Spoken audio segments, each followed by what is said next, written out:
Are you looking for a really good solo experience when it comes to board games? Well, in this video, I'm going to be talking about 10 of the best solo games there is, in my opinion, coming up. Hey everyone, welcome back to the channel. My name is Clayton, and in this video, I'm going to be talking about my personal top 10 solo games that I enjoy playing solo.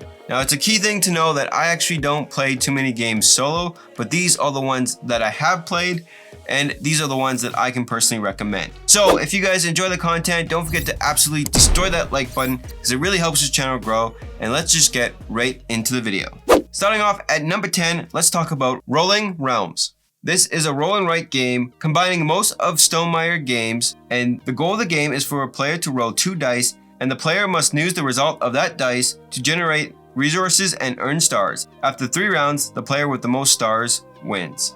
And in the solo mode, you have 3 different realms, and you have to try to collect enough stars in order to win in a certain number of rounds. What I really find unique about this game is how each realm is catered to a different one of their games, and if you're a fan of Stonemaier games, then you're really going to enjoy this simple roll and write game. Now, if you don't like roll and write games, then you gotta check out this next one. Friday, you are trying to survive the hazards of a deserted island, and you must optimize your deck of cards in order to defeat the hazards of the island. Now, Friday is just a solo game, so you can't play this one with other players, but I personally love deck building games, so this one was a smash hit for me.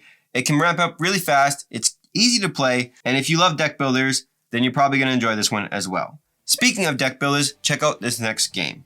Mage Knight. Build your characters to unlock special abilities, gain new units, learn new spells, gain loot, and destroy the cities.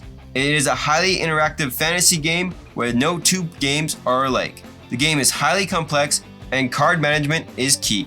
Now, Mage Knight is on a lot of people's top 10 solo games of all time. It is a really good solo game, but since my life has changed over the years, since having kids, I find it too hard and takes too long to play to get to the table. So that is why it's sitting at number 8, but it is a really good game, and if you have the time, definitely check this one out. Number 7, Spirit Island. Play as spirits of the island and fight off invaders. Figure out how to use your powers in the best possible way while dealing with the spread of the invaders. Now, first off, I just want to mention why this is not lower on the list. It is a really good solo game. However, when I was doing this list, I tried not to have too many crossovers with my previous top 10 lists, to try to give you guys more options for what games you guys should check out. So if you want to learn more about Spirit Island, check out my top 10 cooperative games of all time. I'll have that linked down below. Number 6, A Feast of Odin. Now, I love a good Norse mythology game, and Feast of Odin has a lot of ways to win. A Feast of Odin is a clever puzzle, worker placement, point-driven game where there's multiple paths to victory. You need to raid and explore new territories, craft, collect goods, harvest, build ships, and so much more in order to gain points. So why is this a good solo experience? Well, there's just simply so much going on in this game. There's different ways for you to gain points every single game, and in the solo mode, the workers that you used in the previous rounds block those spots in later rounds, so you can't keep going to the same spot, making it harder each round to come up with new ways to score points. It's a lot of fun, the graphic design can use a little work, but the gameplay is solid. Now, for my next 5 games, I just want to mention you can put them in any spot you would like. However, I went based off how many times I played them and enjoyed them. So with that being said, let's move on to number 5, Sleeping Gods. It's an open world sandbox game where you're going to be branching off on different quests, and there are multiple different endings depending on the choices that you make in the game and how many totems you collect on the way. You need to collect totems to awaken the sleeping gods in order to return back to your home world.